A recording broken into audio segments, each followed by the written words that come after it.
Onion chutney எப்படி செய்யுதுன்னு பார்க்கலாம். அதுக்கு தேவையான பொருட்கள்: 2 பெரிய வெங்காயம் இந்த மாதிரி கட் பண்ணி வச்சுக்கோங்க, 3 டேபிள் ஸ்பூன் தேங்காய், 5 வரமிளகாய், புளி சிறிதளவு, வெல்லம் அரை டேபிள் ஸ்பூன். வெங்காயத்தை வதக்காமல் அரைக்கிறதுனால அதில் பச்சை வாசம் வரும்.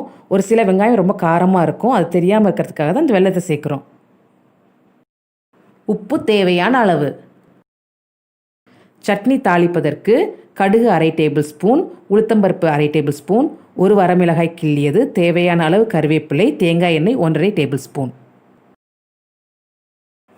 இந்த சட்னிக்கு எதையும் வதக்க போகிறதில்ல, அப்படியே மிக்சியில் போட்டு அரைக்க போகிறோம். ரொம்ப ஈஸியாக இருக்கும், சீக்கிரமாகவும் செஞ்சிடலாம். ஃபஸ்ட்டு மிக்சி ஜாரில் வெங்காயத்தை போட்டுக்கலாம். அடுத்தது தேங்காய், 5 வரமிளகாய், புளி, வெல்லம், தேவையான அளவு உப்பு போட்டு 1/2 கப் தண்ணீர் விட்டு அரைச்சி எடுத்துக்கலாம். இப்போது சட்னி ரெடி ஆயிடுச்சு. இந்த சட்னியை தாளித்து விட்டுடலாம்.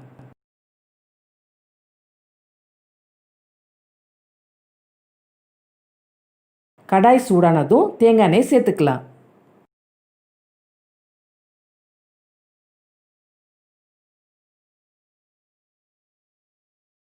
எண்ணெய் சூடானதும் கடுகு உளுத்தம்பருப்பு சேர்த்துக்கோங்க.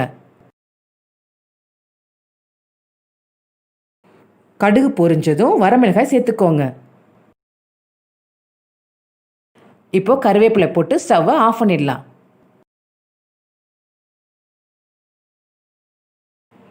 இப்போ இந்த தாளிப்பை சட்னியில் சேர்த்துடலாம்.